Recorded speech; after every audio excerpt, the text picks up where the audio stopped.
नमस्कार, मेरा नाम नेहा कौशिक है। मैं आपके सम्मुख अपनी पुस्तक हिंदी साहित्य में अभिग्रहण तुलनात्मक अध्ययन प्रस्तुत करने जा रही हूँ।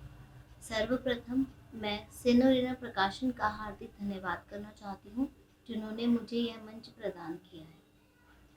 प्रस्तुत पुस्तक के अंतर्गत विलियम शेक्सपियर कृत मर्चेंट ऑफ वेनिस और उनके दो अनुवाद, प्रथम भारतेंदु हरिश्चंद्र द्वारा अनुवादित दुर्लभ बंधु और रांगे राघव द्वारा अनुवादित वेनिस वेनिस का सौदागर, इन तीनों का मैंने तुलनात्मक अध्ययन पद्धति के अंतर्गत अभिग्रहण अवधारणा को केंद्र में रखकर कार्य किया है।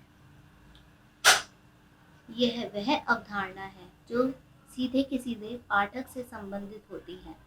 पाठक इसके अनुसार एक उत्कृष्ट और उच्चतम रचना को प्राप्त करता है। अभिग्रहण अवधारणा को अंग्रेजी में रिसेप्शन थ्योरी कहा जाता है।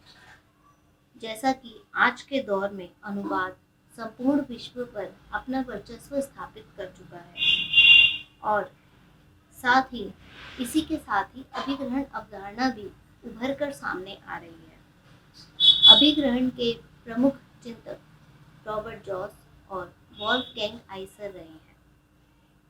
इस अवधारणा के माध्यम से पाठक की मानसिकता का विकास होता है और उचित और उत्कृष्ट रचना को वह प्राप्त करता है।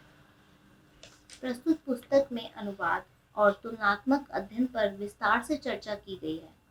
अनुवाद पर चर्चा करते हुए मैं यह बताना चाहूँगी कि अनुवाद एक प्रक्रियाबद्ध कार्य है, जिसके अंतर्गत अनुवादक स्रोत भाषा के लेखक के विचारों को लक्ष्य भाषा में उन पाठकों तक पहुंचाता है जहां वह उस भाषा से अनजान है, जिन्हें वह भाषा नहीं आती, तब भी वह स्रोत भाषा के लेखक के विचारों से रूबरू हो सकते हैं।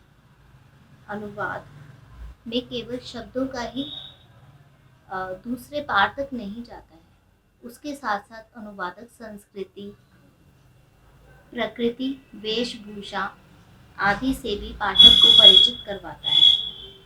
विश्व ऐक्य की अवधारणा तभी संभव है जब विश्व साहित्य की ओर केंद्रित किया जाए, और यह अनुवाद से ही संभव है।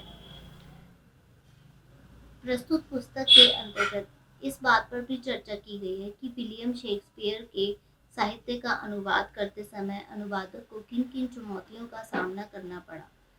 साथ ही ग्रहण पद्धति के माध्यम से अनुवाद की समस्याओं, उपयोगिताओं, विशेषताओं आदि पर भौगोलिक, सांस्कृतिक, सामाजिक, राजनीतिक आदि पहलुओं पर भी चर्चा की गई है। मेरा यही उद्देश्य रहा है कि साहित्य में अभिग्रहण अवधारणा किस प्रकार कार्य कर सकती है और इसकी संभावनाएं क्या क्या हो सकती हैं। हालांकि अभिग्रहण अवधारणा पर और भी शोध करने की अत्यंत आवश्यकता है। धन्यवाद।